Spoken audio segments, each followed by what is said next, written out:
కంటి చూపు కూడా పోతుందా షుగర్ వస్తే? Every single organ sir. మీరు జుట్టు నుంచి స్టార్ట్ చేస్తే కింద గోర్ల దాకా హెయిర్ ఫాల్ అవుతుంది, క్యాటరాక్ట్ వస్తుంది, వెనక ఐస్లోనే 3 to 4 ప్రాబ్లమ్స్. ముందు పొర రావడము, వెనక రెటీనా డిటాచ్ అవ్వడం, బ్లీడ్ అవ్వడము, పళ్ళు ఊడిపోవడం. అంటే ఒక డెంటిస్ట్ దగ్గరికి మ్యాక్సిమం అంటే మీరు అంటే ఒక డెంటిస్ట్ దగ్గరికి ఎవరు వెళ్తారు అనుకుంటారు? చిన్నపిల్లలు వెళ్తారు అనుకుంటారు కదా, లేదు, డయాబెటిక్ పేషెంట్స్ వెళ్తారు.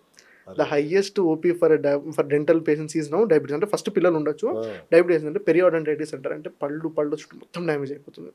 సో కళ్ళు డ్యామేజ్ అవుతాయి, పళ్ళు డ్యామేజ్ అవుతాయి, బ్రెయిన్లో పక్షవాతం వస్తుంది, థైరాయిడ్ దగ్గర ప్రాబ్లమ్స్ వస్తాయి, లివర్ దగ్గర ప్రాబ్లమ్స్ వస్తాయి. అంటే యూ నేమ్ ఎన్ ఆర్గన్. ఒక్కసారి ఒక పేషెంట్కి డయాబెటీస్ వచ్చింది అనుకోండి, తను అందరు డాక్టర్లకి ఫీజు కట్టడం తప్పించి ఏముండదు. ఒక జనరల్ ఫిజిషియన్కి కట్టాలి, ఆఫ్థల్మాలజిస్ట్ కట్టి, ఈఎన్టీ వాళ్ళకి కట్టాలంటే he will be feeding every other speciality. So prevention is always better than cure. Okay, cure కోసం మీరు 10 మంది దగ్గర తిరిగేదానికన్నా మీరు ముందే మీరు డైట్ లైఫ్ స్టైల్ చేంజ్ చేసుకుంటే you can prevent it. And it's a preventable disease sir. ఇదేమి అంటే వీరే అట్లా కొంచెం మీరు జాగ్రత్త తీసుకుంటే దట్స్ 100% ప్రివెంటబుల్.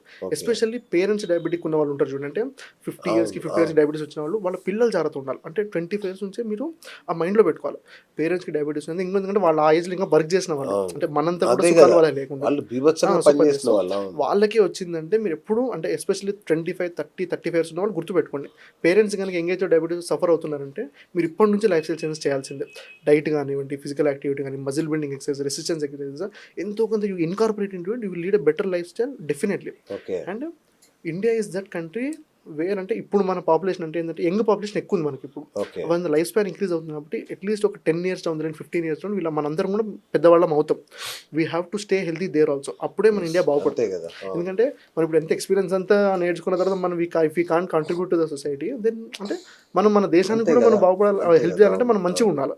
60 years దగ్గర రిటైర్ హెల్తీ ఉన్నారు అనుకోండి, దే కెన్ డూ మిరకిల్స్. ఎందుకంటే they have lot of experience. వాళ్ళు ఓపిక ఉంటుంది, పేషెన్స్ ఉంటుంది, డబ్బులు ఉంటాయి, దే కెన్ డూ మిరకిల్స్. అంటే ఇది నా పర్సనల్ ఎక్స్పీరియన్స్. అంతే కదా, నిజం సార్, అంతే కదా. ఇప్పుడు నాకే అనిపిస్తుంటారే, ఇంత గెయిన్ చేసాం మనం, హెల్త్ బాగాలేకపోతే ఎట్లా అంటే ఏంటంటే a person has many problems until he has a health problem. చాలా ప్రాబ్లమ్స్, ఎన్నెన్న ప్రాబ్లమ్స్ ఉండొచ్చు అన్నట్టు, until he has a health problem. When there is a health problem, there is only health problem. డబ్బు కానివ్వండి, అది కానీ ఏముండదు. సో మనకి అంటే for us to grow as a nation also, today's population should be healthy so that they can contribute tomorrow. Okay, అది most important. అంటే this is one thing which I felt from experience. Patients చూస్తాం కదా,